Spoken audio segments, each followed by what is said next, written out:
Agradecemos a Deus aí pela participação do nosso irmão Cláudio. Segunda vez que ele dirige o culto, né? Muito animado, né? Que Deus continue abençoando grandemente a sua vida. Nós temos aqui em nosso meio algumas pessoas que estão nos visitando, né? De antemão nós queremos agradecer pela presença de vocês. Nós temos um jovem aqui ao lado do Carlos. Como é seu nome? Carlos também? Gustavo, né? Gustavo, seja bem-vindo aqui em nosso meio. Nós também temos Ana, né? Sarana, não é isso? É isso, está lá atrás. Obrigado pela presença. E também nós temos o pastor Charles e a sua esposa. Pode ficar em pé, por favor, pastor Charles e Keriane, né? Agradecemos a Deus pela presença deles. Eu vou convidar o pastor Charles para vir aqui à frente, porque na realidade quem vai estar trazendo a meditação hoje à noite é o pastor Charles. Pastor Charles é lá da Igreja Batista Regular em Mossoró, a igreja que estaria recepcionando os meninos na viagem, né, sexta-feira, e devido aos acontecimentos eles não completaram a viagem, mas Deus sabe todas as coisas. E aí o pastor Charles pediu, né, para estar conosco hoje à noite também, falar alguma coisa para a igreja, né? Então tem a palavra e Deus abençoe, viu?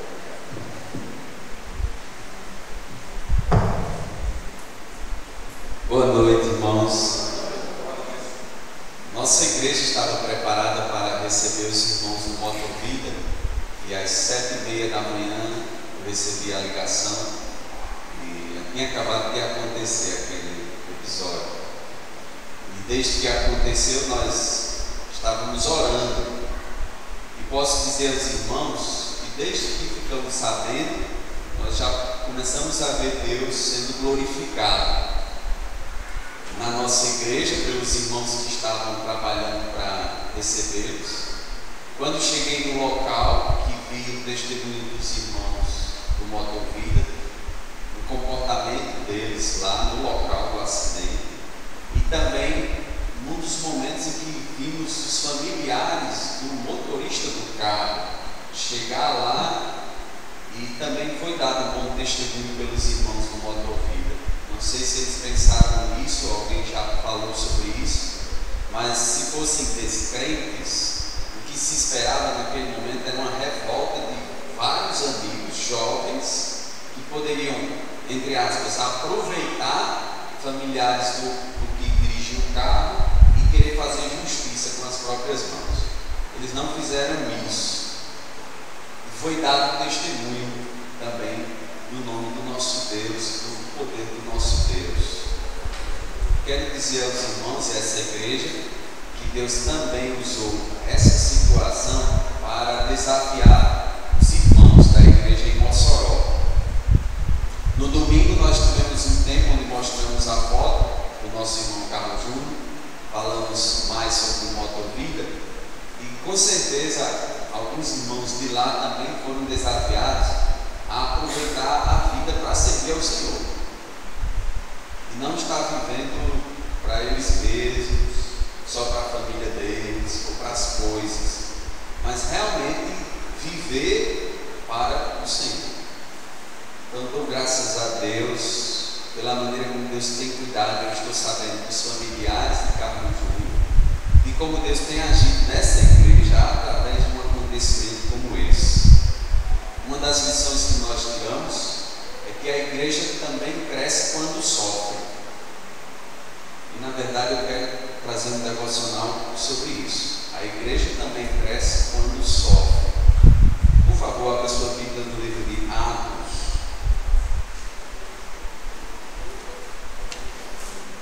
Atos, capítulo 8.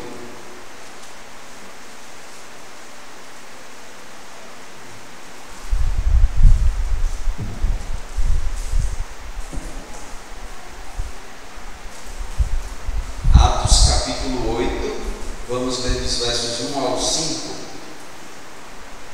Diz assim a palavra de Deus: E Saulo consentia na sua morte.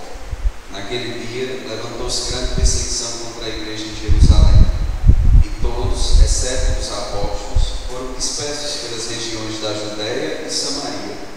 Alguns homens piedosos sepultaram Estevão e fizeram grande pranto sobre ele. Saulo, arrastando homens e mulheres, e encerrava-os no cárcere. Entre mentes, os que foram dispersos iam por toda parte pregando a palavra.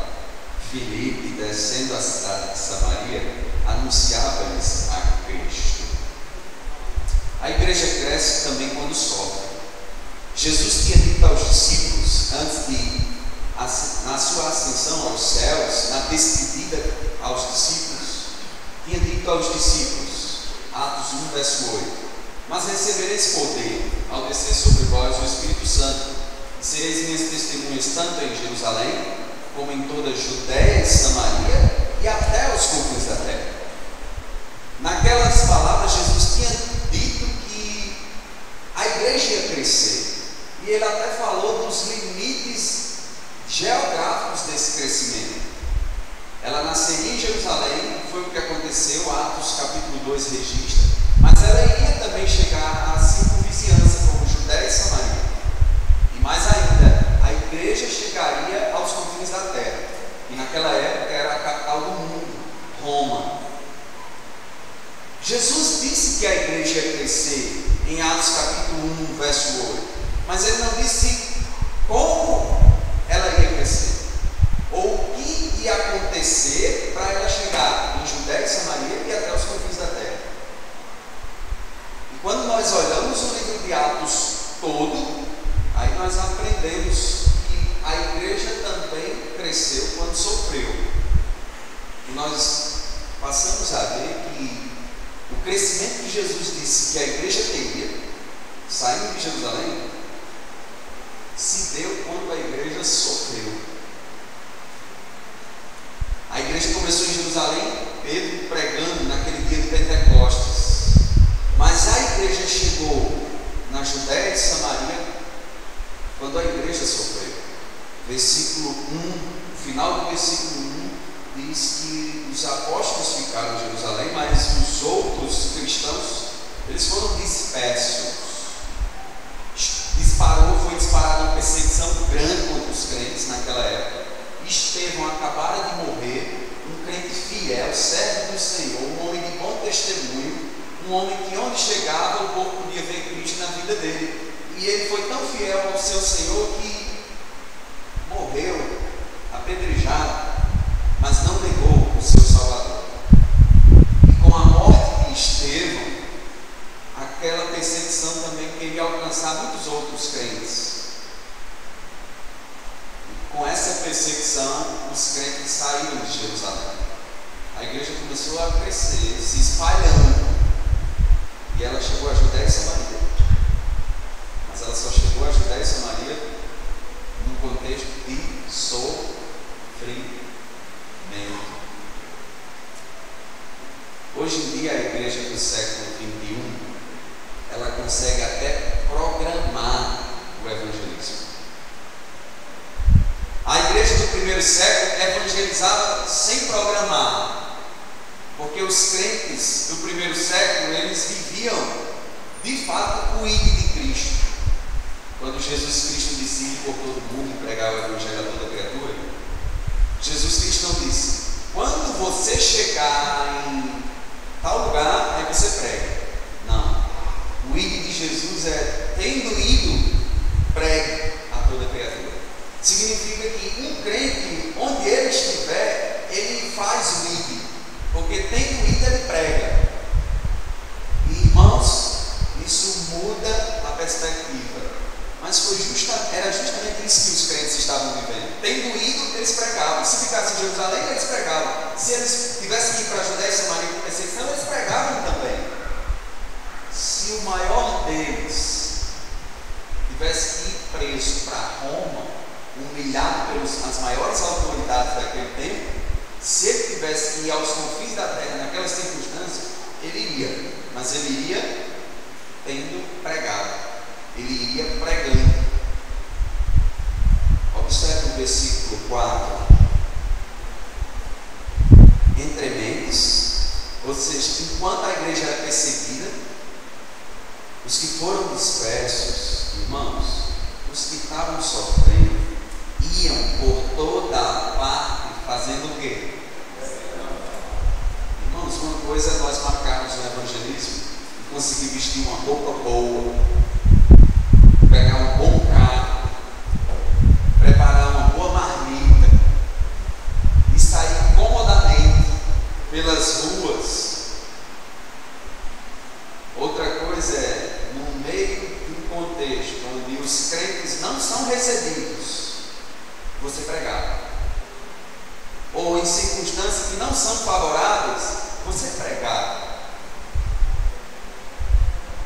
E esses irmãos aqui, tendo ido, eles pregaram. O versículo 5 diz quem foi? Filipe. Filipe, que evangelizou, desceu à cidade de Samaria, e o que é que ele fazia? Já falava de Jesus Cristo.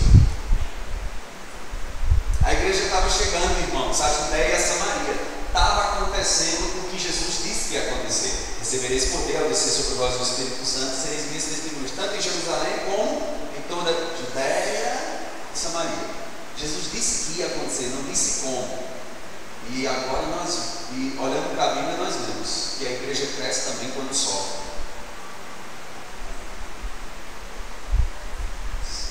Observe Atos capítulo 12. Capítulo 12 de Atos. Você sabe o que aconteceu e está aqui no capítulo 12 de Atos? Quero que você leia comigo, acompanhe do versículo 1 ao 8. Diz assim: por aquele tempo, mandou o rei Herodes prender alguns da igreja para os maltratar, fazendo passar a fio de espada a Tiago, irmão de João. Vendo ser isto agradável aos judeus, prosseguiu, prendendo também a Pedro. E eram os dias dos pães asmos. Tendo feito prender, lançou-o no cárcere, entregando-o a 4 escoltas de 4 soldados cada uma, para o guardarem, tencionando apresentá-lo ao povo depois da Páscoa. Pedro, pois, estava guardado no cárcere, mas havia oração incessante a Deus por parte da igreja a favor dele. Quando Herodes estava para apresentá-lo naquela mesma noite, Pedro dormia entre 2 soldados, acorrentado com 2 cadeias, e sentinelas à porta guardavam o cárcere. Eis, porém, que sobreveio um anjo do Senhor, e uma luz iluminou a prisão. E, tocando ele o lado de Pedro, o despertou, dizendo: levanta-te depressa. Então as cadeias caíram-lhe das mãos. Disse-lhe o anjo: cinge-te e calça as sandálias. E ele assim o fez. E disse-lhe mais: põe a capa e segue. O versículo 9 vai dizer: então saindo. Vocês viram, irmãos? O capítulo 12, versículo 1 ao 8, mostra 2 cenas que envolvem 2 crentes, todos 2 fiéis a Deus e no mesmo contexto de perseguição, porque eram crentes. Um deles foi preso e morreu. O governador Herodes mandou passar a fio de espada. Foi decapitado. Tiago morreu. O primeiro dos grupos dos 12 discípulos mais próximos de Jesus, morreu aqui nesse contexto. Irmãos, e logo em seguida o texto bíblico diz que Pedro foi preso. Estava lá sofrendo na prisão. E eu quero observar 2 coisas que aconteceram. Primeiro, foi Pedro preso e a igreja orou. Versículo 5. Havia oração incessante a Deus por parte da igreja a favor dele. Um dos maiores problemas é porque o povo de Deus ora pouco.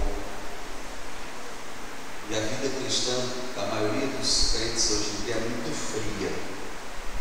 Muito fria.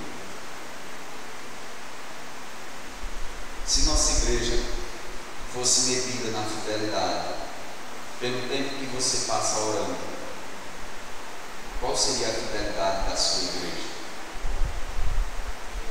A igreja, nesse primeiro século, estava orando, não porque tudo ia muito bem, mas estava orando porque justamente a igreja estava sofrendo.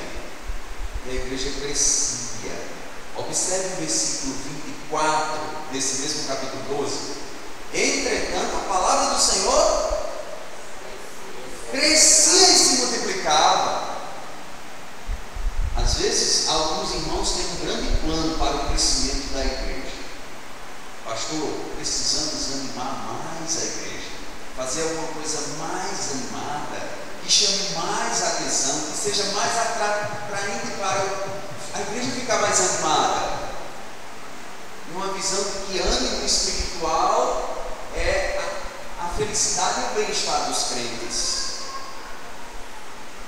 O verdadeiro crescimento e multiplicação, ele se dá também em contexto de sofrimento.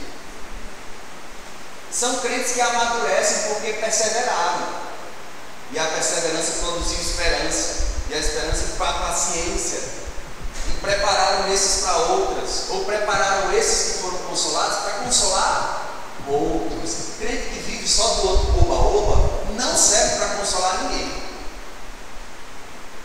porque ele vive só do oba-oba. E são esses que, quando a igreja passa por problemas, são os primeiros, porque estava firme no oba-oba da igreja. A igreja cresce em meio ao sofrimento também. E a segunda coisa que eu disse que ia observar nesse texto é: Tiago morreu, mas Pedro foi liberto da prisão. O mesmo Deus que permitiu a morte de Tiago foi o mesmo Deus que mandou um anjo para libertar Pedro.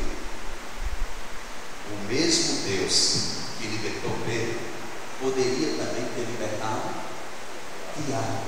E por que não fez?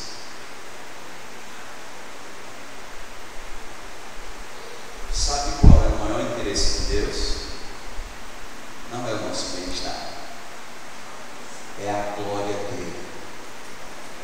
Deus foi glorificado tanto na morte de Tiago, quanto na prisão e libertação de Pedro através de um anjo. Agora, se você quiser dizer isso, vai entender isso. Deus não disse que vocês iam entender tudo e nós íamos entender tudo o que acontecia, mas Ele disse que Ele é fiel. Ora, se eu creio que Deus é Deus, significa que Ele é perfeito, Ele é santo, Ele é justo, Ele é bom, tudo que Ele faz é correto. Significa que pelo fato de eu não entender, não significa que Deus deixou de ser o que Ele disse que Ele é. O problema está comigo e não com Deus. O Deus que libertou Pedro poderia ter liberto também Tiago. Que libertou Pedro poderia também ter liberto Tiago, mas não fez. Porque tanto na morte de Tiago quanto naquela libertação de Pedro, nas duas circunstâncias, Deus foi glorificado. E é claro, Pedro foi liberto aqui, mas a tradição fala como Pedro morreu. Foi muito penosa também a morte de Pedro. Pedro poderia ter morrido aqui, nesse acontecimento, mas não. Morreu lá depois, porque aqui não era o tempo dele. Mas Tiago morreu logo aqui. Mas tanto com a morte imediata de Tiago, quanto o tempo que foi dado a mais para Pedro, em todas as duas circunstâncias, Deus foi glorificado. Uma lição que eu tenho para mim, irmãos: não sabemos quanto tempo estaremos aqui. Sabemos que nossa vida aqui deve ser para a glória de Deus. Isso nós sabemos, não é verdade? Mas se eu não sei quanto tempo estarei, mas sei porque estou, então eu tenho que viver constantemente diante de Deus, em comunhão com Ele, para de fato, seja na minha vida, ou seja na minha morte, Deus seja glorificado. E isso, irmãos, só na vida de pessoas como Tiago e Pedro, servos fiéis, que creram no Senhor Jesus, seguiram Jesus e foram fiéis na vida e na morte. Deus seja louvado, irmãos, porque a igreja cresce também quando sofre. Vamos orar. Soberano Deus e Pai, louvamos ao Senhor por quem Tu és, e não pelo que nós entendemos ou não. Louvamos a Deus, a o Senhor é Deus. Damos graças ao Senhor pela igreja aqui no conjunto Santa Catarina. Damos graças ao Senhor pelo pastor Valdo e sua família servindo na igreja local. Damos graças ao Senhor pelos homens e mulheres que o Senhor tem colocado aqui e também como tem multiplicado. Louvado seja o Senhor. Deus, obrigado por termos visto o irmão Carlos Júnior, mas conhecendo ao Senhor, e por isso agradecemos, porque é pelo conhecimento do Senhor que temos a consolação. E nós te louvamos por poder reconhecer que o Senhor foi glorificado. Fortaleça essa igreja, que ela continue a crescer para a honra e glória do Senhor. Ó Deus, ajuda-nos para, quer vivamos ou morramos, estejamos diante do Senhor para a tua glória. Nós te agradecemos, ó Deus, em nome do Senhor Jesus Cristo, nosso Salvador. Amém.